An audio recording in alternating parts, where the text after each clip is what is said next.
Indian football ടീമിന്റെ പുതിയ പരിശീലകനെ തിരഞ്ഞെടുക്കുന്നതുമായി ബന്ധപ്പെട്ട് അഖിലേന്ത്യാ ഫുട്ബോൾ ഫെഡറേഷൻ 3 പേരുടെ ചുരുക്കപ്പട്ടിക പുറത്തുവിട്ടു. ഈ 3 പേരിൽ നിന്നാണ് ഇനി ഇന്ത്യൻ ടീമിന്റെ അടുത്ത കോച്ചിനെ കണ്ടെത്തുക. ഇന്ത്യൻ ഫുട്ബോൾ ആരാധകർക്ക് സുപരിചിതനാണ് സ്റ്റീഫൻ കോൺസ്റ്റന്റൈൻ. ഇന്ത്യൻ ദേശീയ ടീമിന്റെ പരിശീലകനായി 2 തവണ പ്രവർത്തിച്ച പരിചയം അദ്ദേഹത്തിനുണ്ട്. 2002 മുതൽ 2005 വരെയായിരുന്നു അദ്ദേഹത്തിന്റെ ആദ്യ ഊഴം. പിന്നീട് 2015-ൽ തിരിച്ചെത്തി 2019-ലെ AFC ഏഷ്യൻ കപ്പ് വരെ ടീമിനെ നയിച്ചു. അദ്ദേഹത്തിന്റെ കീഴിൽ ഇന്ത്യൻ ടീം ഫിഫ റാങ്കിങ്ങിൽ മികച്ച മുന്നേറ്റം നടത്തുകയും ശ്രദ്ധേയമായ പ്രകടനങ്ങൾ കാഴ്ചവെക്കുകയും ചെയ്തിട്ടുണ്ട്. ISL-ൽ ഈസ്റ്റ് ബംഗാളിന്റെ പരിശീലകനായും അദ്ദേഹം പ്രവർത്തിച്ചിട്ടുണ്ട്. സമീപകാലത്ത് പാകിസ്ഥാൻ ദേശീയ ടീമിന്റെ പരിശീലകനായിരുന്നു എന്നത് അദ്ദേഹത്തിന്റെ നിലവിലെ ഫോമിനും പരിചയത്തിനും ഒരു ഉദാഹരണമാണ്. ഇന്ത്യയിലെ സാഹചര്യങ്ങളെ കുറിച്ച് നല്ല ധാരണയുള്ളതും ഇന്ത്യൻ കളിക്കാരെ പരിചയമുള്ളതുമായ കോൺസ്റ്റന്റൈൻ പട്ടികയിലെ പ്രധാനികളിൽ ഒരാളാണ്. ഇന്ത്യൻ ഫുട്ബോളിൽ നിന്നുള്ള ഒരേ ഒരു പേരാണ് ഖാലിദ് ജമീൽ. ആഭ്യന്തര ലീഗുകളിൽ പ്രത്യേകിച്ച് I-ലീഗിലും ISL-ലും മികച്ച പ്രകടനങ്ങൾ കാഴ്ചവെച്ച് ശ്രദ്ധേയനായ പരിശീലകനാണ് ഇദ്ദേഹം.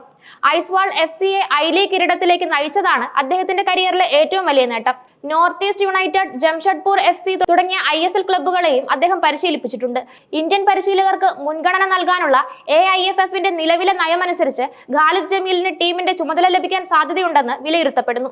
അന്താരാഷ്ട്ര ഫുട്ബോളിൽ മികച്ച ട്രാക്ക് റെക്കോർഡുള്ള വിദേശ പരിശീലകനാണ് 52 വയസ്സുകാരനായ സ്റ്റെഫാൻ ടാർക്കോവിച്ച്. സ്ലോവാക്യ, കിർഗിസ്ഥാൻ ദേശീയ ടീമുകളിലെ പരിശീലിപ്പിച്ച അനുഭവ സമ്പത്ത് അദ്ദേഹത്തിനുണ്ട്.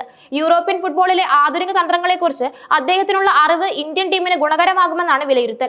വിദേശ ലീഗുകളിലും ദേശീയ ടീമുകളിലുമുള്ള അദ്ദേഹത്തിന്റെ പരിചയം ഇന്ത്യൻ ഫുട്ബോളിന് ഒരു പുതിയ ദിശാബോധം നൽകാൻ സഹായിച്ചേക്കും. മാനോലോ മാർക്കേസ് ഇന്ത്യൻ ടീമിന്റെ പരിശീലക സ്ഥാനം ഒഴിഞ്ഞതിന് പിന്നാലെയാണ് AIFF പുതിയ പരിശീലകനെ തേടിയത്.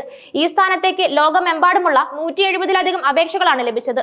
ഇംഗ്ലീഷ് പ്രീമിയർ ലീഗ് ഇതിഹാസങ്ങളായ റോബി ഫൗളർ, ഹാരി കെവൽ എന്നിവരുൾപ്പെടെ നിരവധി പ്രമുഖരും ഈ അപേക്ഷകരുടെ കൂട്ടത്തിൽ ഉണ്ടായിരുന്നു. ലഭിച്ച അപേക്ഷകൾ AIFF ടെക്നിക്കൽ കമ്മിറ്റി അതീവ ശ്രദ്ധയോടെ പരിശോധിക്കുകയും ഇതിൽ നിന്ന് ഏറ്റവും യോഗ്യരായ 3 പേരെ ചുരുക്കപ്പട്ടികയിൽ ഉൾപ്പെടുത്തുകയും ചെയ്തു. അന്തിമ തീരുമാനം AIFF എക്സിക്യൂട്ടീവ് കമ്മിറ്റിയുടേതാണ്.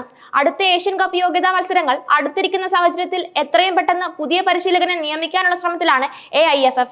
ഇന്ത്യൻ ഫുട്ബോളിനെ മുന്നോട്ട് കൊണ്ടുപോകാനും ടീമിന്റെ പ്രകടനം മെച്ചപ്പെടുത്താനും കഴിവുള്ള ഒരു പരിശീലകനെ കണ്ടെത്തുക എന്നതാണ് ഇതിന്റെ ലക്ഷ്യം. വരാനിരിക്കുന്ന നിർണായക മത്സരങ്ങൾക്ക് മുൻപ് പുതിയ പരിശീലകന് ടീമിനൊപ്പം പ്രവർത്തിക്കാനുള്ള മതിയായ സമയം ലഭിക്കേണ്ടത് അത്യാവശ്യമാണ്. ഇന്ത്യൻ ഫുട്ബോളിന് നിർണായകമായ ഈ സമയത്ത് ഈ 3 പേരിൽ ആര് ഇന്ത്യൻ ടീമിന്റെ അമരക്കാരനാകുമെന്നറിയാൻ ആകാംക്ഷയോടെ കാത്തിരിക്കുകയാണ് ആരാധകർ.